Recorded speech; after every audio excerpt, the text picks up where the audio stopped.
Bom dia.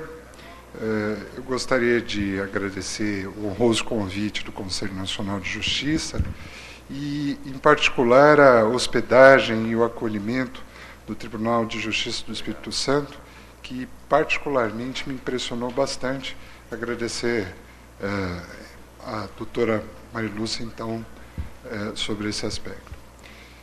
Eu fui convidado para falar sobre drogadição. E eu acho que quando as pessoas começam a pensar um pouco sobre o tema, eu não tenho a menor dúvida que talvez seja um dos fatos, um dos fatores, uma das preocupações maiores deste século. Quer dizer, como juiz, e eu deixei meu currículo bem pequenininho para falar disso, primeiro porque eu acho que o mais importante é trazer um pouquinho da experiência de juiz, e essa experiência eu tenho dividido em duas frentes, uma com infância e juventude no município de Osasco, que é o 5º maior município de São Paulo, são 850 mil pessoas, e a segunda experiência, que foi bem marcante, tem sido bem marcante, tanto quanto profissional quanto ser humano, que é trabalhar no plantão judiciário do CRATOD. O plantão judiciário do CRATOD, não sei se alguém acompanhou, é uma experiência comum do Tribunal de Justiça do Estado de São Paulo, da OAB, da Defensoria, do Ministério Público e do Governo do Estado de São Paulo, em pleno centro da capital paulista, num hospital, num aparelho de tratamento, de acolhimento de pessoas com problema de drogadição. O diferencial de estar trabalhando num lugar como esse, de estar vivendo os problemas do dia a dia da rede de saúde, eles particularmente me enriqueceram muito, mudaram bastante a minha visão jurídica. Eu diria para vocês que o crescimento intelectual e o crescimento como ser humano foi enorme. Quer dizer, a compreensão que eu tinha de uma sala de audiência do problema e a compreensão que hoje eu acho que eu tenho, porque todo ideário tem que mudar, toda inteligência tem que mudar, toda observação tem que sempre ser constantemente dinamizada, é absolutamente diversa. Eu entrei um, vou sair outro, e isso enriquece bastante. O primeiro contato que eu tive com grandes problemas envolvendo a questão da medida socioeducativa, a questão da medida protetiva e a drogadição, eu não diria nem que foi o primeiro, mas o que me marcou bastante, e talvez isso tenha me colocado na estrada, que me levou ao CRATOD, me levou a tentar me aprofundar na questão, foi um processo de um menino, eu acho que chamava Paulo, Pedro, enfim. Todo juiz tem um Paulo, tem um Pedro, tem um João, né? E o processo do Paulo estava ali. E o Paulo, eu estava em Osasco, e o Paulo estava na Cracolândia. O que se chama em São Paulo de Cracolândia é uma confluência das esquinas da rua Elvésia e da rua Dino Bueno. Nesse ponto, por razões históricas, geográficas e, mais especificamente, por absoluta conveniência do poder público, moravam, transitavam, não dá nem para falar que aquilo é um morar, né? Mas sobreviviam, que também não é um viver, mais ou menos 1.500 pessoas, aí, uma população flutuante que varia de 700 a 1.500 pessoas, segundo os dados. Dessa população, pelo menos um terço eram adolescentes, né? Podemos incluir aí jovens adolescentes grávidas. Muito bem, eu em Osasco, o processo me chega e a avó pedindo que o poder público, que o judiciário, que o Ministério Público, que o sistema de justiça, enfim, fizesse alguma coisa pelo Pedro.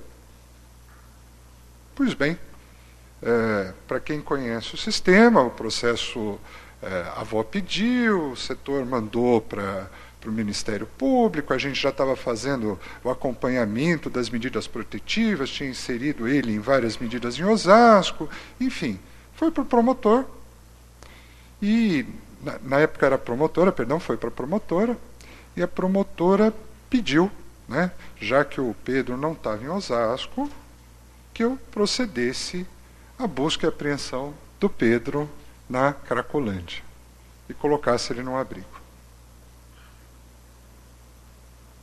Eu olhei e pensei assim, formalmente, realmente, né? Para quem imagina o sistema de justiça como uma coisa absoluta, absolutamente superpoderosa, eu poderia, de uma penada, determinar que o Pedro fosse retirado das ruas, levado a um abrigo. Formalmente perfeito, né? Bonito. Aí eu fiquei pensando assim, bom, aí eu vou mandar uma precatória para São Paulo, a colega vai olhar para mim, vai olhar para a precatória, se ela me conhecer, ela vai pegar o telefone e perguntar se eu estou louco, ou se eu usei crack aquele dia. Sendo honesto, né? Porque o que ela ia fazer com aquilo? Dar para um oficial de justiça e falar assim, procure no meio dessas 1.500 pessoas uma chamada Pedro, né, um adolescente, retire o Pedro. Né? E na hipótese mais fantástica, assim, sonhando alto, digamos que acontecesse. Então, vai o oficial de justiça, aparece no meio da Dino Bueno. Acho que todo mundo viu imagens, né? Tão espetaculoso que as pessoas gostam de mostrar. Né? Então, vai lá no meio daquela multidão, você é o Pedro, você é o Pedro, olha a sua descrição, ou a foto, porventura, vem cá comigo. Não vou.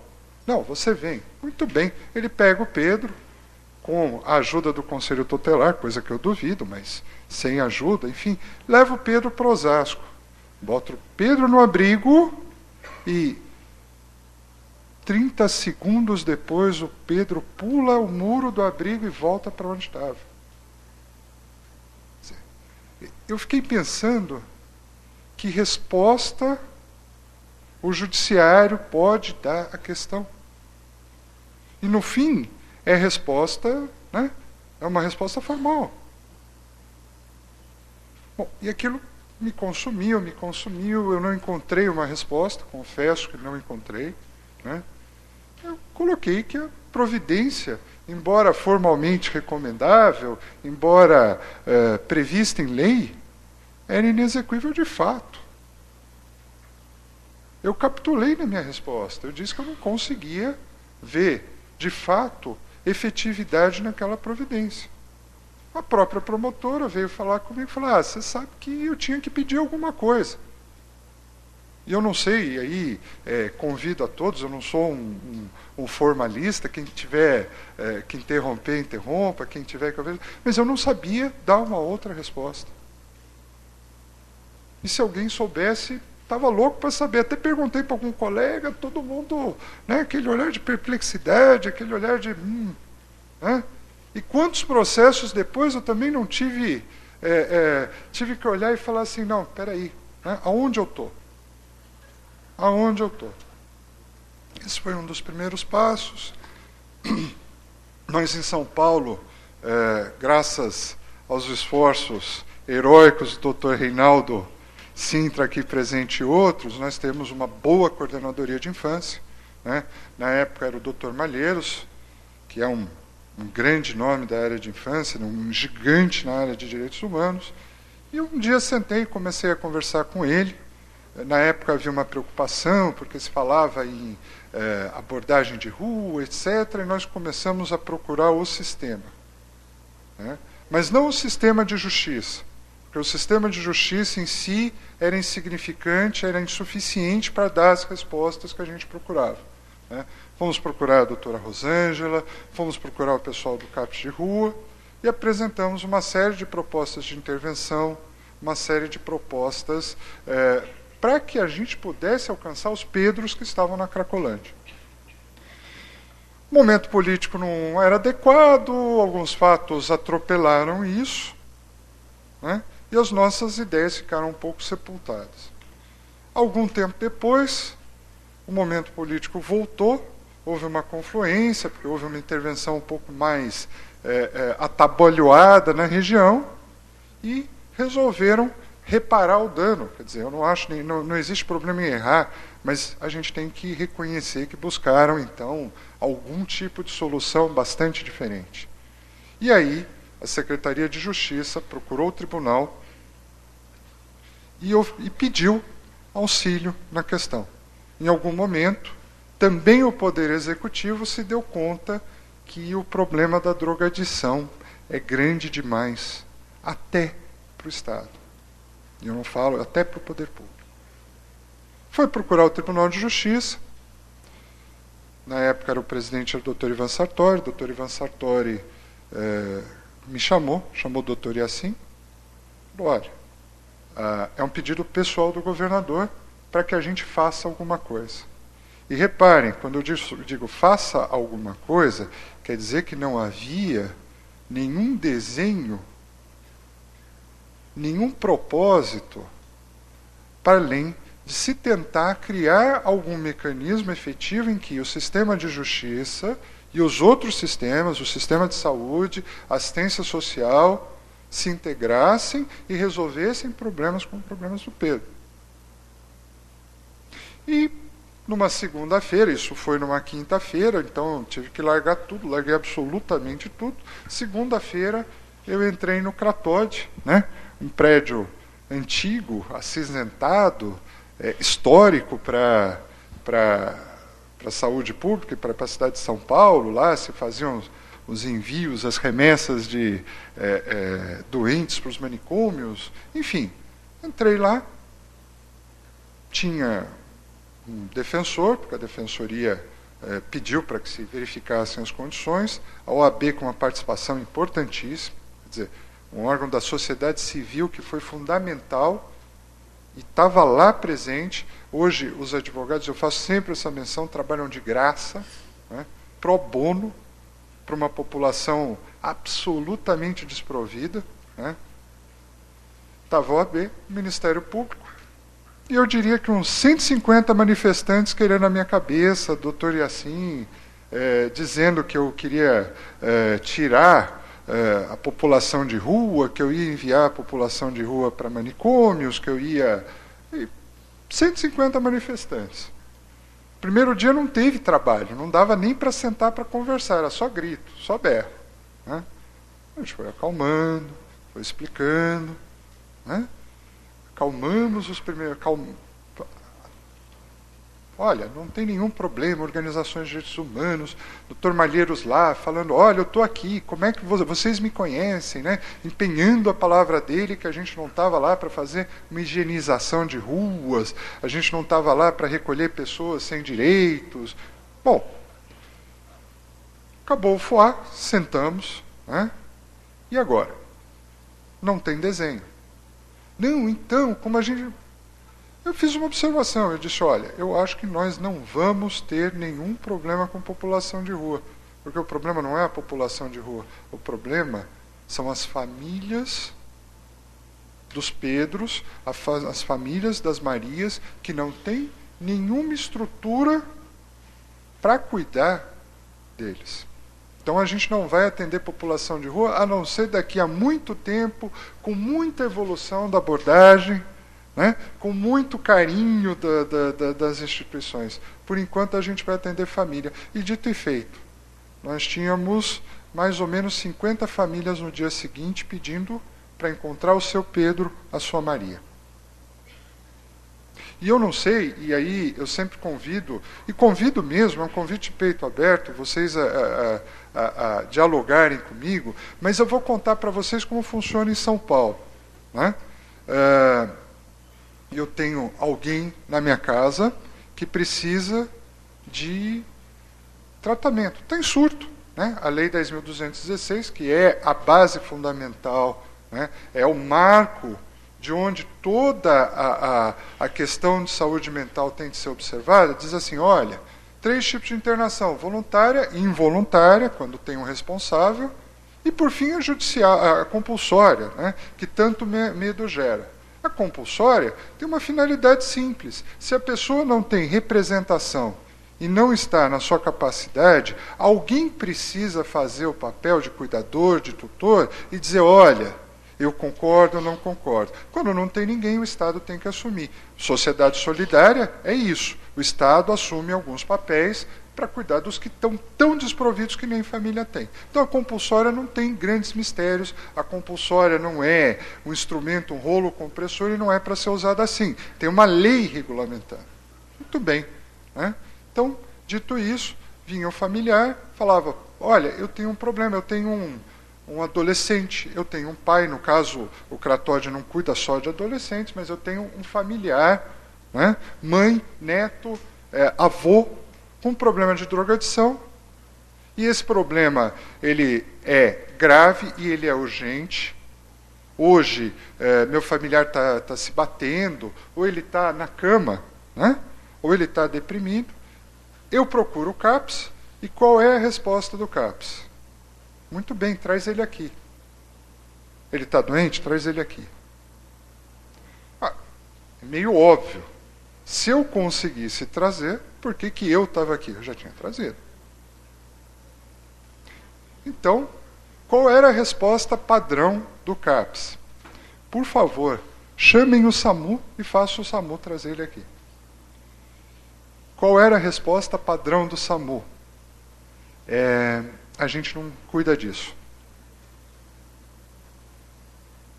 O SAMU diz, ainda não entendeu por completo o seu papel social. Dizia e diz que não atende ou que não consegue atender casos de drogadição. Eu falo saúde mental em geral, mas especificamente a gente pode cuidar de drogadição. Então, a pessoa falava assim: bom, mas se vocês não vão buscar para levar no CAPS, quem que vai buscar para levar no CAPS? A polícia. A polícia. Veja, a gente tem que transformar um problema que eu digo que não é de saúde, né? Problema de drogadição, eu gosto de pontuar, não é saúde. O problema de drogadição é saúde, é educação, é assistência social, super atrofiada nessa questão da drogadição, né? A gente sempre quer uma internação, a gente quer um tratamento, mas a gente não tem os outros ângulos do problema, a gente não tem uma assistência social que cuide da família, a gente não tem sistemas que deem proteção àqueles que são muito atingidos, que eu sempre brinco, fazendo uma terceira digressão dentro de uma digressão, né? Pelo menos aquele que usa, o adolescente, por exemplo, ele tem o barato, né? Ele usou a droga, ele está lá surtadinho, ele está feliz. O familiar nunca está feliz. E o familiar está tão doente quanto. Só que a gente não tem um sistema protetivo das famílias capaz de ajudar as famílias. E sem ajudar as famílias, a gente não ajuda o adolescente. Mas voltando.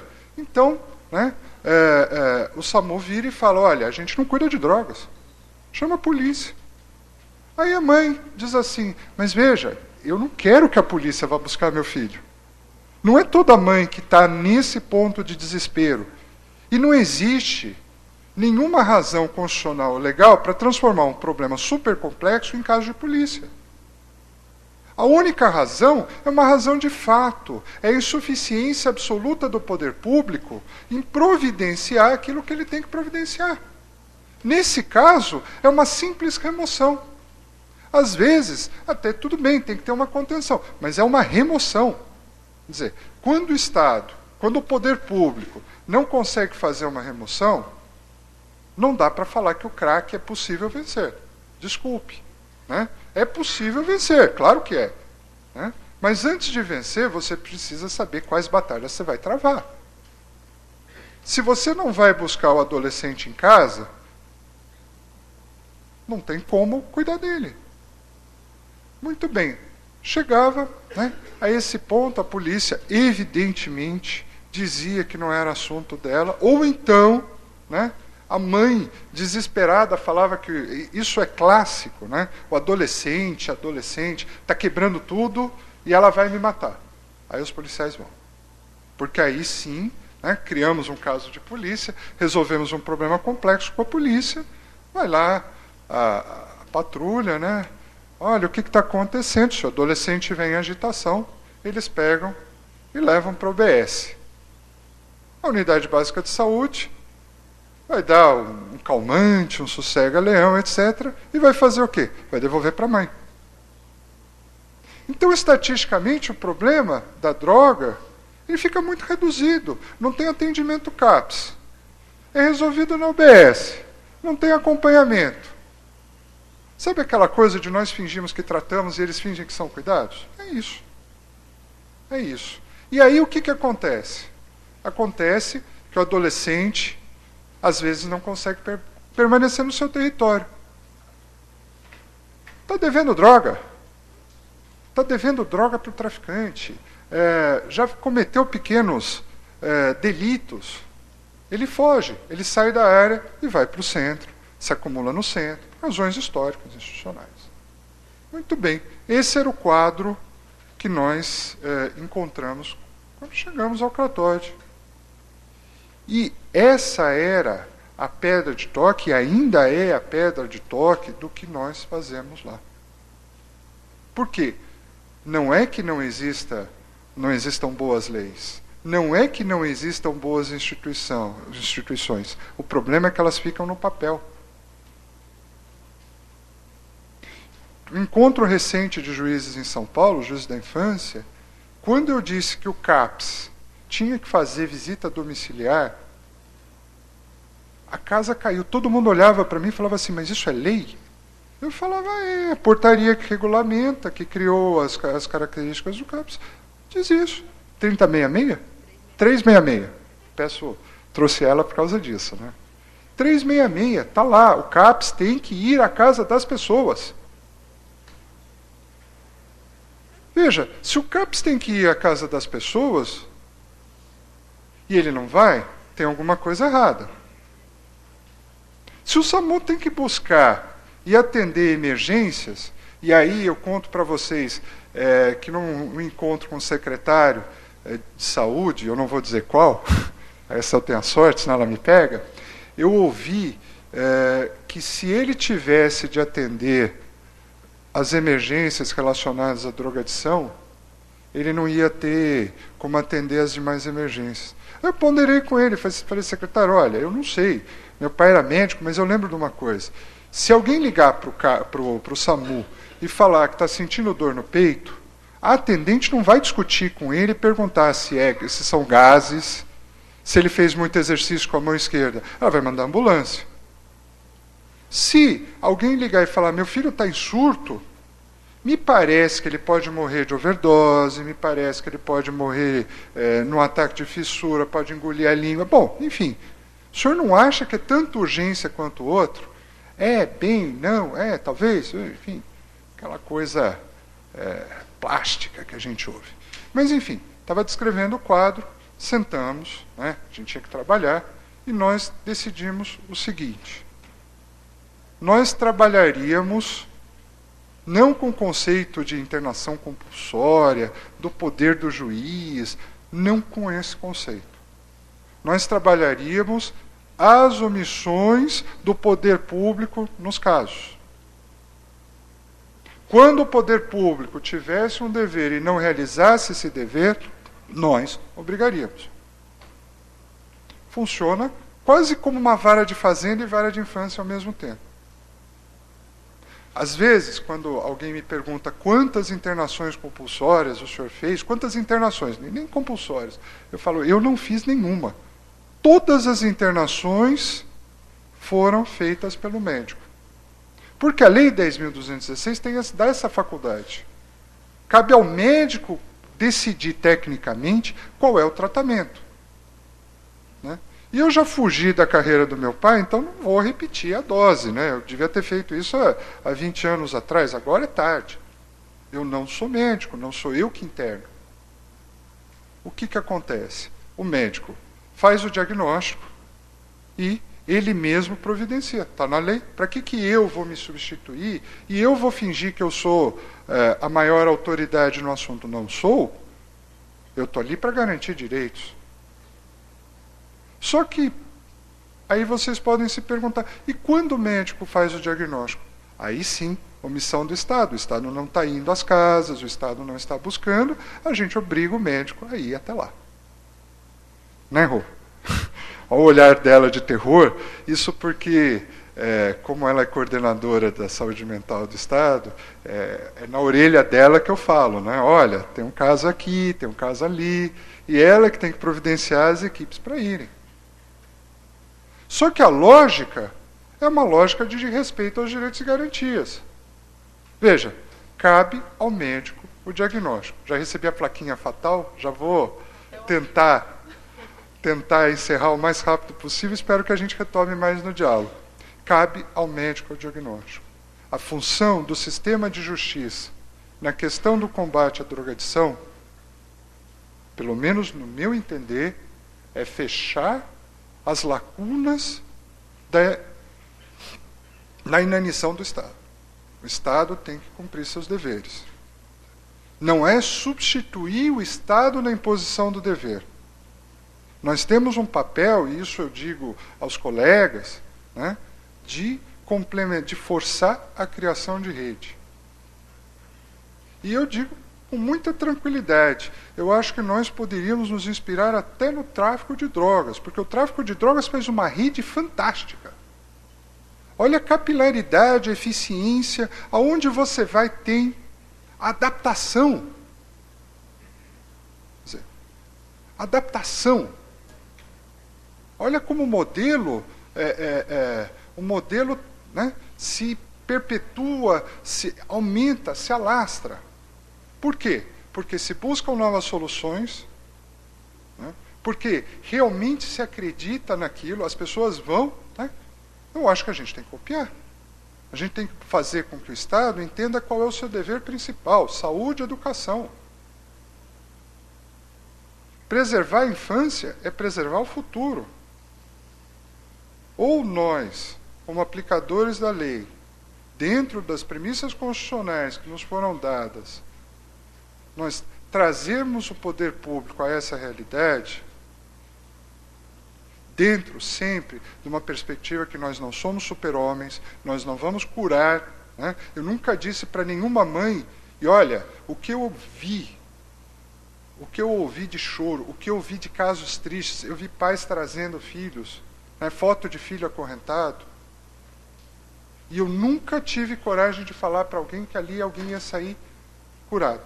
Eu sempre disse que eu ia garantir o tratamento. Eu acho que esse limite, mas esse norte, são muito importantes na nossa atividade. Bom, acho que esgotou meu tempo. Não, mas não vou ficar batendo o limite. Eu vou passar um pouquinho para a Rosana e depois, se alguém tiver alguma dúvida, quiser conversar, por favor, a gente está aqui para isso. Muito obrigado.